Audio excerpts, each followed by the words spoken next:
Hello, hello. Welcome to this movie review. If you wonder why I have a straw in my mouth, it's because, long story short, had heat stroke back in July. Can't talk about biting without biting down on something.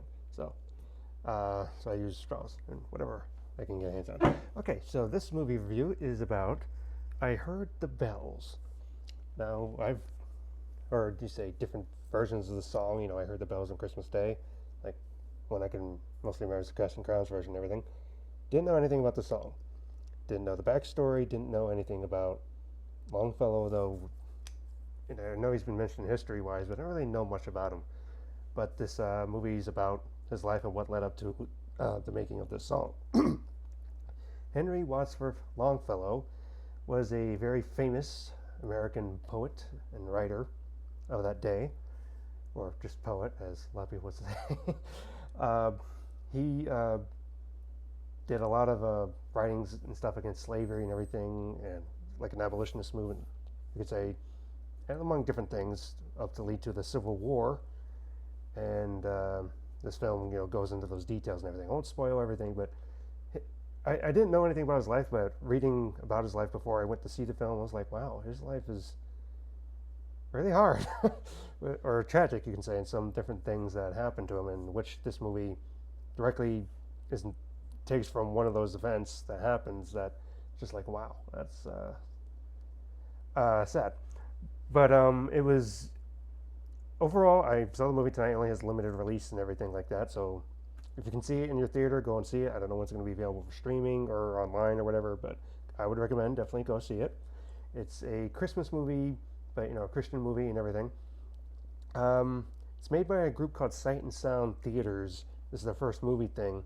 It's made by like a theater group. I haven't heard of Sight and Sound, but it's like a big famous Christian uh, theater group that makes puts on epic theaters performances of things of the Bible and other things. I actually had a friend who actually said she saw one of these performances like last year or so when she was visiting like her aunt or so, and I mean, because I already knew about the movie coming out, and I was looking forward to seeing it once I saw the trailer and talked to her, and she said, "Yeah, I know about this." I'm like, "Oh, okay," because she's on their mailing list because she knew about the movie beforehand. I'm like, "Oh, okay."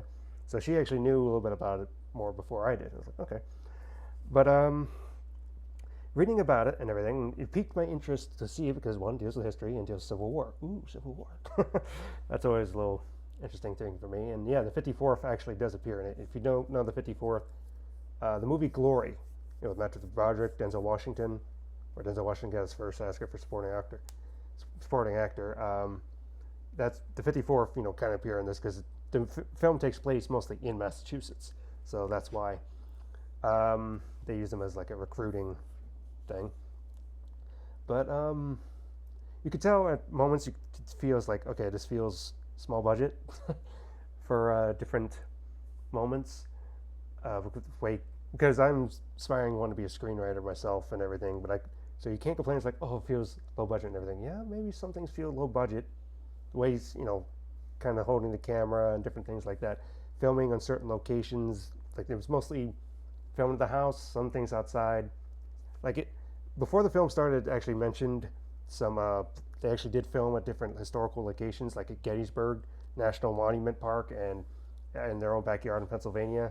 They and I guess they filmed in Massachusetts and everything too, but even then you could tell it's like it feels a little thingamajig with what they had, and they didn't show any real Civil War battle stuff, obviously, because that gets expensive. But you have to remember, you want to say, oh, it feels cheap or anything like that. I don't say anything in this film is cheap. No. Historical accuracy and making things big is something that's real important to this group, and they nailed it pretty much with like the set designs, talking about, a little bit of behind the scenes stuff, the stuff they did with the hair, the costumings, the wigs, and all the stuff in the house, how they made stuff to try to be period accurate for its day. It takes a lot to do that, but also takes a lot of investment to try to get those details right and everything. So that's what's I appreciate and everything. So even though, yeah, can have a small budget, but as long as you do well with what you have and you try to push forward for it, you still can make the same effect as much as a movie that doesn't have that has a huge budget and everything. So don't complain about budget stuff or anything. It's very well acted, I'd say, at different parts. For some some reason, I kept feeling, I don't know why, The actor who played Longfellow in this, I just kept feeling like this guy feels like this role is fit for James Caviezel, because it's just like this feels like Jim Caviezel almost in this role. It does. It feels like almost Jim Caviezel in this role, and I could literally see, yeah, James Caviezel could actually fill this role, but it wasn't. The actor, he did a phenomenal job and everything, showing broken man with happy man, then broken and everything. I do wish that the film, yeah, probably because again budget constraints, unfortunately, but I do wish it went in more longer with, um, the faith journey and everything back. I mean, you kind of see what he did. He's hanging out with his brother-in-law. He does hang out with the Reverend. He does, read, some things and such. But I kind of wanted to see a little bit more. And he sees more of the Civil War stuff, like the battle actually that his son was at. I'd have to read about actually what happened, but I'm assuming they try to do as best they could in the circumstances with everything. But I being an aspiring writer, when he's trying to write everything, sometimes he's just walking back and forth trying to think it through and everything. I'm just like, yep. Yep, I do that often. I'm often like walking around, or in time I'm walking, I'm talking to myself out loud, trying to think of this and that, kind of acting out stuff. So I was like, yep, I do that. Yep, I do that. Yep, I do that. So I was like, yep, this film's kind of up my alley in a lot of ways. And I had a crush on the lady playing the wife. In a way, I was like, oh, she's real pretty. For some reason, I was like, she's pretty. She did a great job when she was in everything. It was just overall, again, the film is highly good and everything. If you have anything concerns, there's no using any language that I heard in the movie at all. So if you're worried about that, if you're worried about blood and gore or something because Civil War, brief blood, but for a certain part, but not really anything you need to be really concerned about, I'd say. Again, this is a faith-based film, and it's a very good faith-based film, you could say, in a lot of ways. Because it deals with grief, I do know a couple people who have lost a loved one.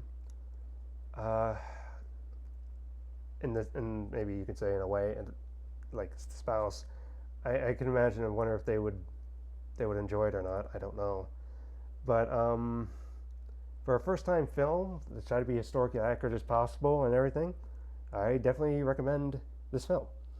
And having a faith-based connection, dealing with Christmas, dealing with this time of the year, I could say, yeah, it'd be a film. Yeah, it's not the action-packed, thing that's out there. It doesn't have like It's a Wonderful Life type stuff and all that, but it does have heart in a way that a lot of things you can't say. It's not just a cheap thing, Speaking of cheap, yeah. Well, that's the way of putting it. It's not cheap faith. You want to say it's paid. You can say in the film in a way in blood. But you can see one thing that stood out to me about the film was the idea of hope and how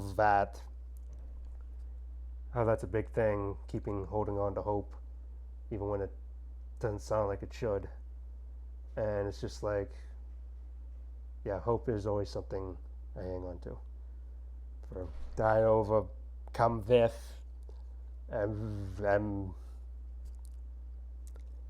everything else. But sorry. Anyway, if you can go see the film, go see it. I do recommend it and everything. And we'll see what their next project is going to be. If you like the film, say why you liked it, why you didn't, and we'll see you in the next one. Goodbye.